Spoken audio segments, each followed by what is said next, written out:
So what's up guys? Wala nang intro.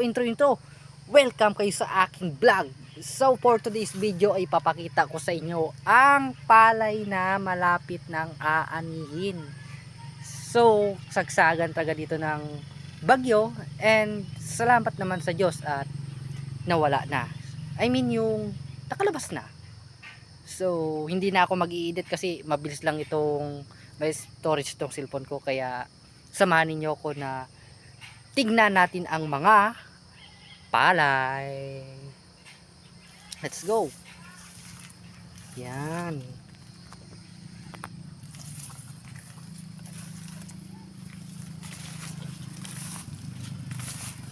Dito talaga maganda yan dito. Basta taga probinsya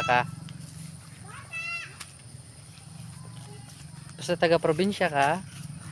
Madali lang ang buhay dito. Hindi mo kailangan dito ng magbili-bili. Ang mga pagkain dito guys ay pinupulot lang.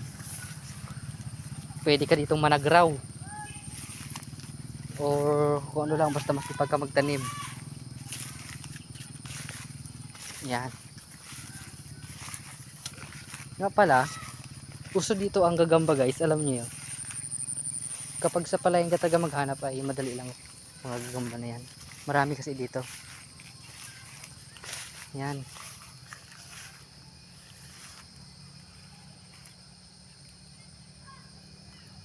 Ito, may gagamba nga po.